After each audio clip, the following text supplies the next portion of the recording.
Okay, everybody's got the right idea, but what everybody seems to have written down is like 8 to the 2 to the third. But 8 to the second power to the third would be a to the 2 times 3, which is 6, right? So that'd give you 8 to the 6th, and 2/3 and 6 aren't the same thing, are they? So the one thing you're forgetting, and of course this goes back to the whole idea of fractions, okay? What would you multiply by 2 to get 2/3?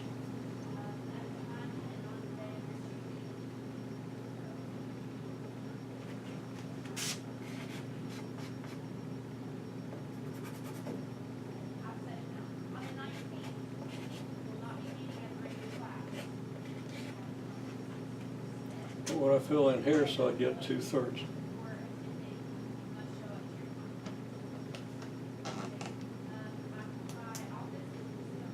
Okay, well, we're going to keep working on fractions a little bit, okay? So we don't want to let you sit there twisting in the wind for hours.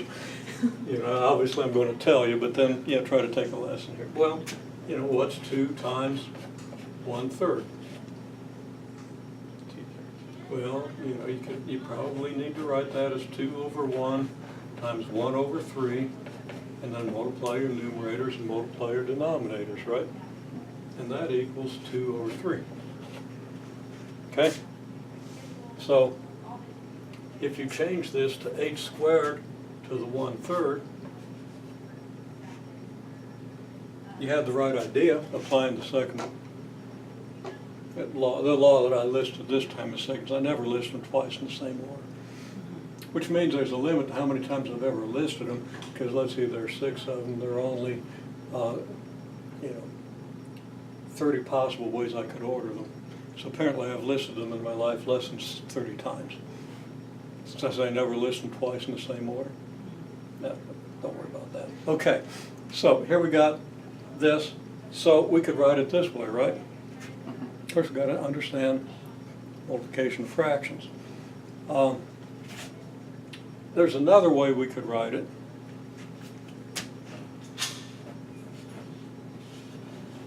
We could write it as 8 to the 1/3 to the second power. Because either way,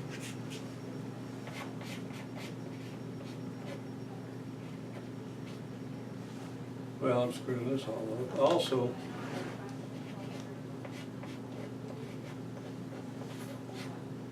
without writing out all the steps, 1/3 times 2 equals 2/3, right?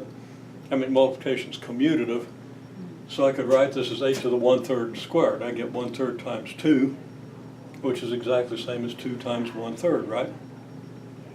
Okay? So we've kind of deconstructed this, and we can say, well, I could write this as 1 over either this or this, right? Okay?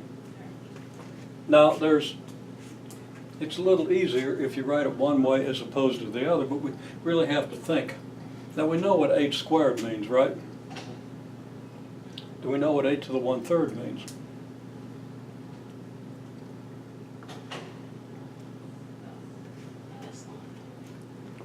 You want to say something? Okay. No. You're going to hate yourself if you're going to say the right thing. You know you won't hate yourself. You're going to kick yourself, maybe. Okay?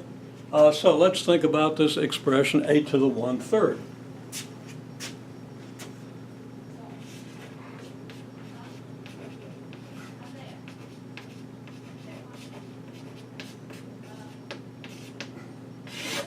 Okay? So I'm going to do this off camera.